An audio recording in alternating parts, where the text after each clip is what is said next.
إذا كان صح ما يتم تداوله بأنه الجندي هذا اللي طلق النار على زملائه وطلق النار على المتواجدين داخل الثكنة العسكرية، ومن بعد زاد خرج لبرا ولا طلع فوق السطح وبدا يتيري عشوائيا، يعني قال لك كاين ضحايا وقتلى وجرحى.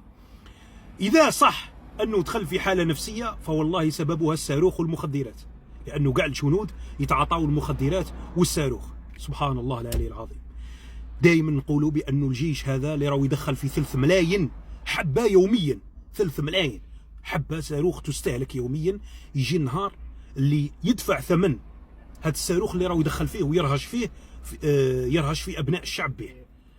تحوسوا على المصلحة المادية، والجنود اللي على بالهم باللي الجنرالات تاوعهم والضباط الساميين يتاجرون في المخدرات، وهما يشوفوا الشاحنات كي تجوز يقول لك ما عندي ما ندير، لأنه جاني تليفون قالوا لي خليه يجوز. وطلعوا معنا في اللايف شهادات سمعتوهم يقول لك نحكم شاحنة فيها الزطلة وفيها ليريكا، يجيه تليفون يقول له خليها تفوت، خليها تفوت، ما توشيهاش وما تهضرش مع الشوفير.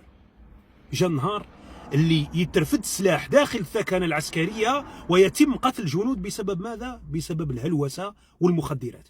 هذو تعتمد عليهم وتواجه بهم تدخل خارجي ولا اعتداء خارجي. وشوفوا راهو قدامكم اغلب الجرائم اللي راهي تحدث في الجزائر من السرقة والاعتداء والاغريسيون والضرب بالسيف ومنا شكون؟ واقيل يديروها هذاك اللي جاب الباك ب 18 ولا ب 17 ولا 19. يديروها شكون؟ يديروها ضحايا لي جينيرو، ضحايا ليريكا والمخدرات والزطله والمغيبين ذهنيا.